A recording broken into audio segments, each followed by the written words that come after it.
最近一段时间，大部分人都已经阳康了。不过，虽然没有了其他的症状，仍然有一些人还伴随着咳嗽的情况。其实，在平时咳嗽也是非常常见的，而且一旦咳嗽特别难痊愈。那么，新冠感染而引起的咳嗽与普通的咳嗽有什么区别呢？感染了新型冠状病毒会出现咳嗽的症状，考虑是呼吸道以及肺组织有所损伤，因为新型冠状病毒进入机体之后会刺激呼吸道黏膜，从而引起轻微的咳嗽症状，并且还会伴随着咽干咽痒等不适感。随着身体内病毒的不断复制，会累积到肺组织，从而导致肺组织出现损伤，加重咳嗽的症状，同时还会引起咳痰。感冒属于病毒性感染，多数是因为上呼吸道被病毒侵袭而引起的。上呼吸道指的是鼻咽喉部位，鼻咽喉部位受到刺激而引起鼻咽部黏膜充血水肿，分泌物增多，因此会出现咳嗽的症状。咳嗽其实是为了促进痰液的排出。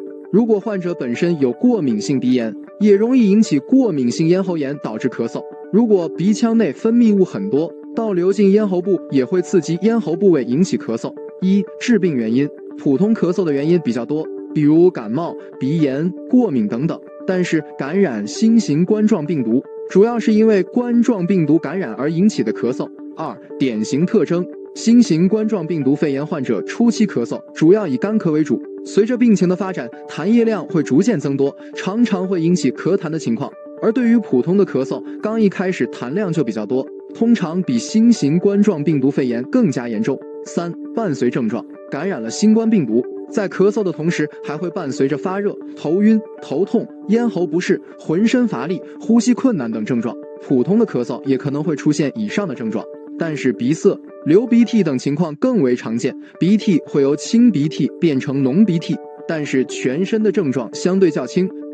持续时间，没有经过及时治疗的新冠肺炎感染者本身体质如果比较差，患有一些基础性疾病，可能会发展成重症病例，咳嗽会逐渐加重，还可能会伴随着呼吸困难，甚至出现低氧血症等情况。而对于普通的咳嗽，通常具有一定的自限性，随着时间的延长会逐渐减轻并恢复正常，不需要进行过多的治疗干预。咳嗽与肺炎是两种完全不同的概念。咳嗽仅仅是疾病的症状，不是一种疾病，而且引发咳嗽的原因有很多，咳嗽本身并不会引起肺炎。当病毒、细菌等病原体经累积上呼吸道还未累积下呼吸道的时候，通常会出现咳嗽的症状，而当炎症累积到下呼吸道的时候，就发展成了肺炎。当然，咳嗽本身也是肺炎最常见的一种临床表现。如果出现了痰中带血、夜间咳嗽加重，或者咳出大量的黄浓痰，甚至出现了再次发热、气短、呼吸困难或者胸痛等症状明显，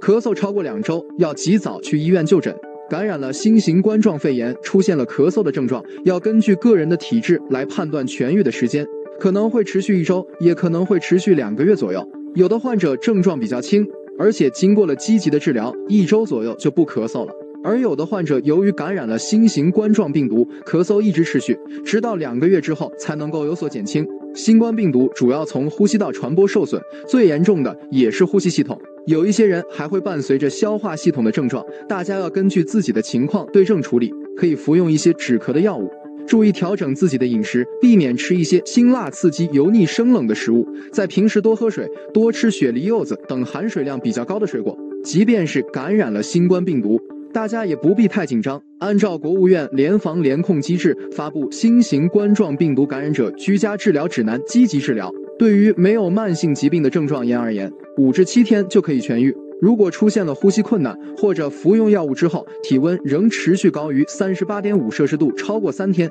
就要及早就医。